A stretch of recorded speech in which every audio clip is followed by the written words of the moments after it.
There we go. Okay, we will start today. We'll start with the infectious time loop. And it's pretty short. Zeno did tell me that this one is supposed to be a sad one. We'll see. We'll see how it goes. Got my stuff out. Good.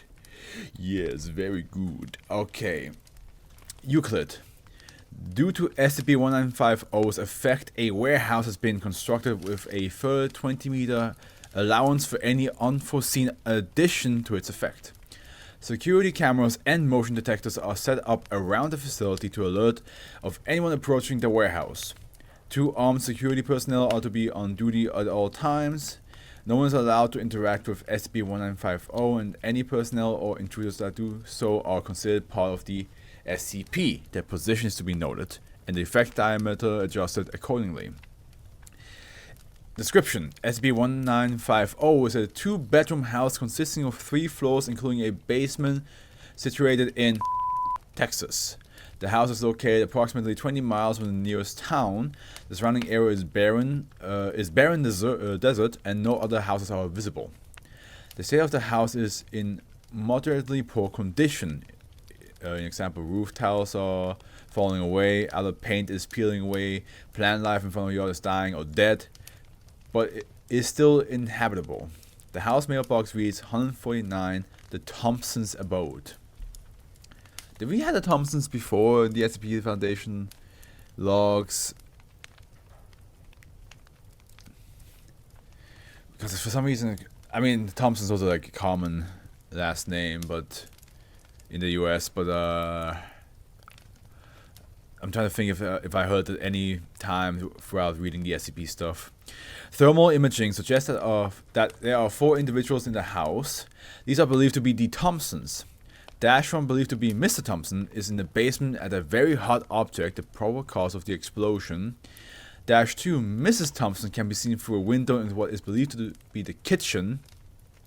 Dash 3, Dub Jr. Thompson, is seen walking through the kitchen toward the screen door while saying something to Mrs. Thompson.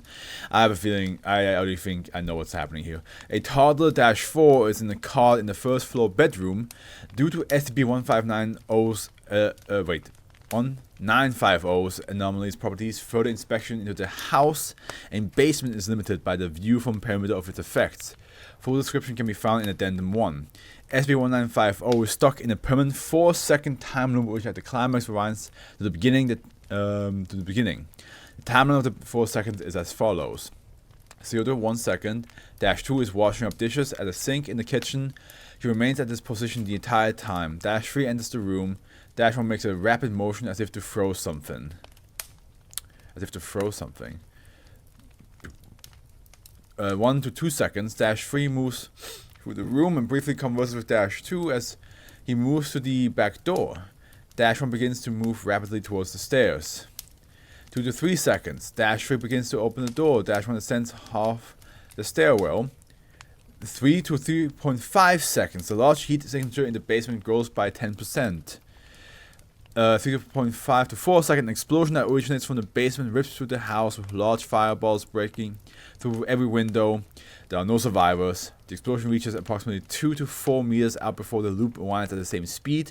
The entire time loop is therefore 8 seconds long. Yeah, that's why I thought, the moment I read the title, the infectious time loop, and read that something was like a heat signature in the basement, I was like, there's an explosion, is it? There's some sort of explosion that's on loop. They're stuck in there. But why is it called? But the infectious part is interesting because that indicates that this type of stuff can happen to other people. Any and all interaction with SCP-1950 adds to the effect diameter, which currently stands at 40 meters at the epicenter of the explosion. Should anyone or anything cross the effect diameter during the 4 seconds, they will be caught in a 4-second time loop that will rewind at the climax. That's why it's called the infectious time loop. Gotcha. Should someone approach the house at a 2-second marker, for example, at the point of the explosion, they would rewind back 4 seconds. Even if the beginning of the 4 seconds was originally outside the previous effect diameter. This essentially adds to the effect diameter, and the set distance of effect is considered to have increased to the object or person's position at the initial 4-second start point. Ooh boy. So that thing can technically, if you don't lock it off, that can spread to I mean, until the end of whatever city or town they live in.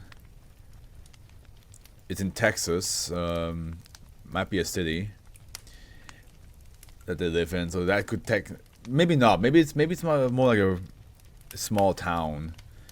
Because I feel like if that was in a city, that thing would have spread real fast. And then number 1.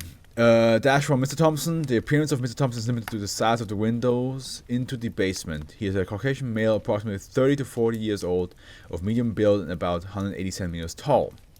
Dash 2. Mrs. Thompson is Caucasian female, approximately 175 centimeters. She is wearing a floral red and white dress with matching circular earrings and a hairband. Her makeup is immaculate. Dash 3. Junior Thompson is a young Caucasian male, approximately 4 to 6 years old. He approaches the back door with a baseball bat, catching mitt and ball, wearing denim how do you say that? Dungarees? And a backwards baseball cap. Dash 4. A female toddler, approximately 2 to 3 years of age, wearing a pink night outfit and bow, is asleep in the master bedroom. Researchers note it appears that the family is typical of a 1950s style era.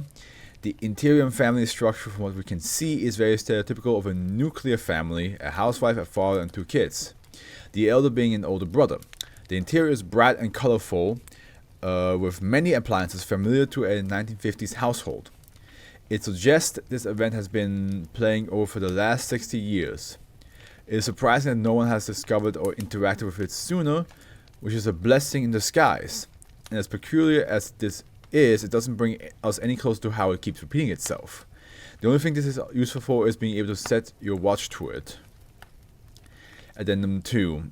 Further research is ongoing into who the Thompson family were. By the way, that's a dark thing to say about a whole family getting blown up, and that's being repeated over and over again. It's like, oh, the only thing that this is good for is to set your watch.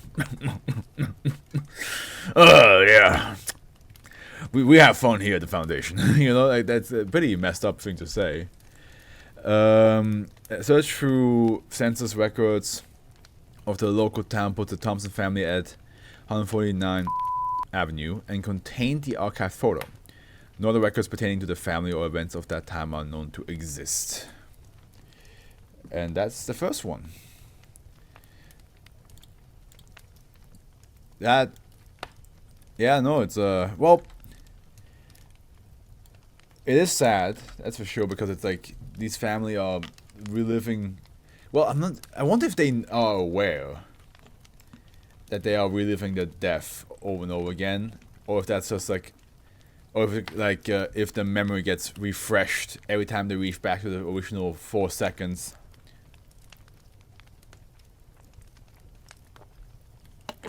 Because I highly doubt they remember it, because they would like try to like evade the explosion better if they were aware of it. So yeah, they're just stuck. Nothing we can really do about it. It's just happening.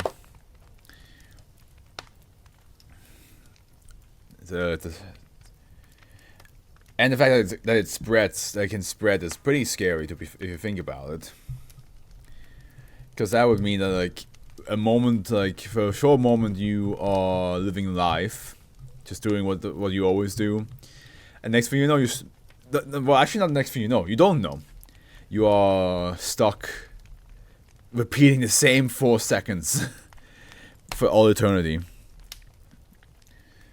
and we don't even know like what, like, my theory is that whatever that bomb is that the Mr. Thompson had in the basement caused the original time loop.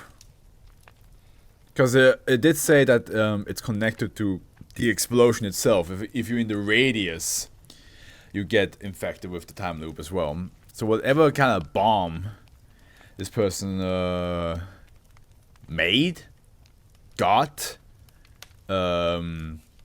found, whatever, That definitely costs it all.